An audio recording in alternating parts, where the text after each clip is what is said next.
Assalamualaikum warahmatullahi wabarakatuh.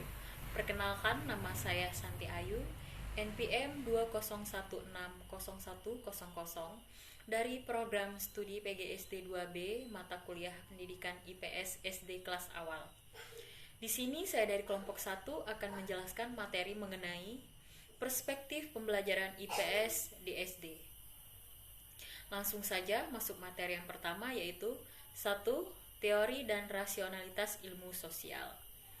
The United States of Education Standard Terminology for Curriculum and Interaction bahwa Social Studies berisikan aspek-aspek ilmu sejarah, ilmu ekonomi, ilmu politik, sosiologi, antropologi, psikologi, ilmu geografi, dan filsafat. Dalam bidang pengetahuan sosial, ada beberapa istilah yang memiliki kesan bersinonim, mirip atau serupa, yaitu 1. Ilmu sosial. Ilmu sosial adalah terdiri dari disiplin ilmu-ilmu pengetahuan sosial yang bertaraf akademis. Ilmu sosial merupakan disiplin intelektual yang mempelajari manusia sebagai makhluk sosial secara ilmiah. Dapat diambil dari intisari bahwa ilmu sosial adalah mempelajari tingkah laku manusia, baik secara per orang maupun tingkah laku kelompok. 2. Studi sosial. Studi sosial bukan merupakan suatu bidang keilmuan atau disiplin akademis, melainkan suatu bidang pengkajian tentang gejala dan masalah sosial. 3. Pengetahuan sosial IPS.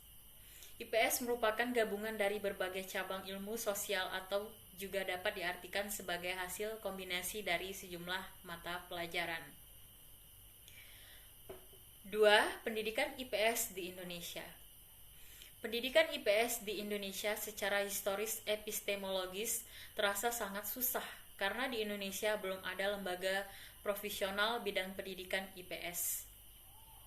Perkembangan kurikulum dan pembelajaran IPS sangat tergantung pada pemikiran individual atau kelompok pakar yang ditugasi secara insidental. Masuknya bidang studi IPS ke dalam kurikulum Indonesia karena pertumbuhan IPS di Indonesia tidak terlepas dari situasi kacau sebagai akibat pemberontakan G30 SPKI yang akhirnya dapat ditumpas oleh pemerintahan Orde Baru. Setelah keadaan tenang, pemerintah melancarkan rencana pembangunan 5 tahun atau Repelita. Pada masa Repelita 1, tim peneliti bidang pendidikan menemukan 5 masalah nasional dalam bidang pendidikan, yaitu 1. Kuantitas, berkenaan dengan pemerataan dan perluasan kesempatan belajar. 2. Kualitas, menyangkut peningkatan mutu lulusan. 3. Relevansi, berkaitan dengan kesesuaian sistem pendidikan dengan pembangunan. 4. Efektivitas, sistem pendidikan dan efisiensi sumber daya dan dana. 5. Pembinaan, generasi muda dalam rangka menyiapkan tenaga produktif untuk pembangunan nasional.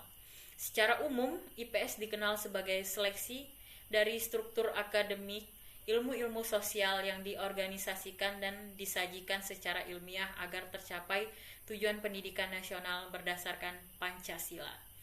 Sampai saat ini di Indonesia, pendidikan IPS terpilah dalam 2 arah, yaitu IPS untuk sekolah merupakan penyederhanaan dari ilmu-ilmu sosial yang terorganisir untuk pendidikan persekolahan.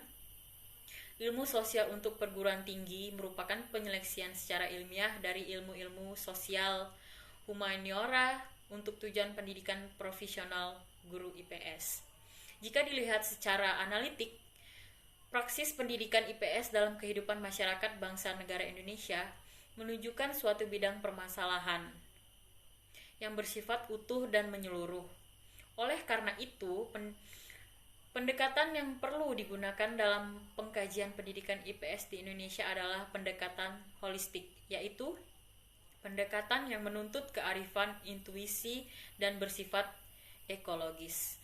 Terkait dengan pendekatan social studies dan pendidikan IPS di Indonesia, Wina Putra menyusun prioritas pendidikan IPS sebagai berikut. 1. menegaskan kembali visi pendidikan IPS sebagai program pendidikan yang menitik beratkan pada pengembangan individu siswa yang mampu mengambil keputusan yang bernalar dan bertanggung jawab. 2. Menegaskan kembali misi pendidikan IPS untuk memanfaatkan konsep prinsip dan metode ilmu sosial. 3. Memantapkan kembali tradisi pendidikan IPS sebagai pendidikan sosial yang diwadahi mata pelajaran IPS. 4. Menata kembali sarana program pendidikan IPS untuk berbagai jenjang pendidikan sehingga memungkinkan tercapainya tujuan pendidikan IPS. 5. Menata kembali sistem pengadaan dan penyegaran guru sehingga dapat menghasilkan calon guru dan guru pendidikan IPS yang profesional. Lalu yang ketiga, paradigma pembelajaran IPS di SD. Ilmu pengetahuan sosial IPS adalah bidang studi yang mempelajari, menelaah, menganalisis gejala dan masalah sosial di masyarakat. Menurut pasal 37 Undang-Undang RI nomor 20 tahun 2003 dinyatakan bahwa mata pelajaran IPS merupakan salah satu bagian dari kurikulum pendidikan yang bertujuan untuk mengembangkan potensi peserta didik agar peka terhadap masalah sosial yang terjadi di masyarakat, memiliki sikap mental positif terhadap segala ketimpangan yang terjadi dalam lingkungan, dan terampil dalam mengatasi setiap masalah yang terjadi sehari-hari baik pada dirinya sendiri maupun masyarakat sekitarnya. Selain keseluruh tujuan pendidikan IPS di SD sebagai berikut.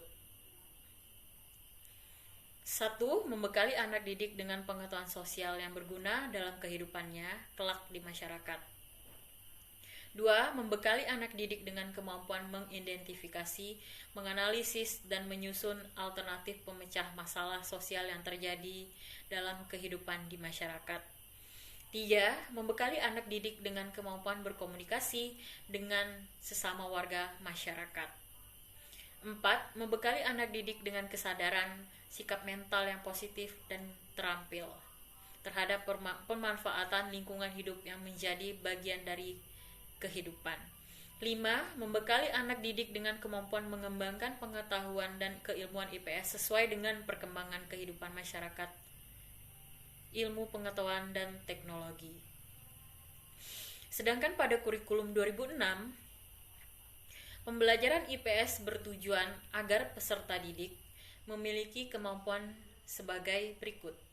1. Mengenal konsep-konsep yang berkaitan dengan kehidupan masyarakat dan lingkungan.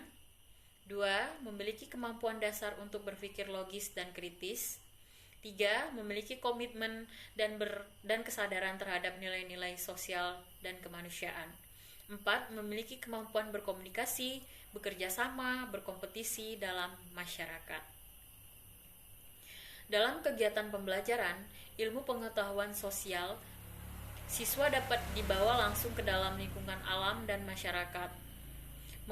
Manfaat yang diperoleh setelah mempelajari IPS yaitu untuk mempersiapkan diri untuk terjun ke masyarakat, membentuk dirinya sebagai anggota masyarakat yang baik dengan menaati aturan yang berlaku, dan turut mengembangkan pendidikannya ke jenjang yang lebih tinggi.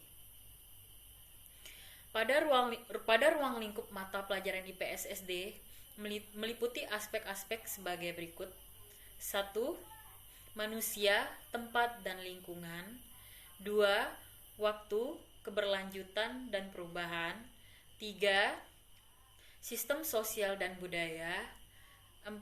Perilaku, ekonomi, dan kesejahteraan. Pembelajaran mempertimbangkan pengalaman dan latar belakang peserta didik sebagai landasan dasar untuk memahami setiap permasalahan yang dihadapi. Pembelajaran IPS merupakan perpaduan dari 5 komponen yang terdiri dari time, space, issues, konsep, dan relationship.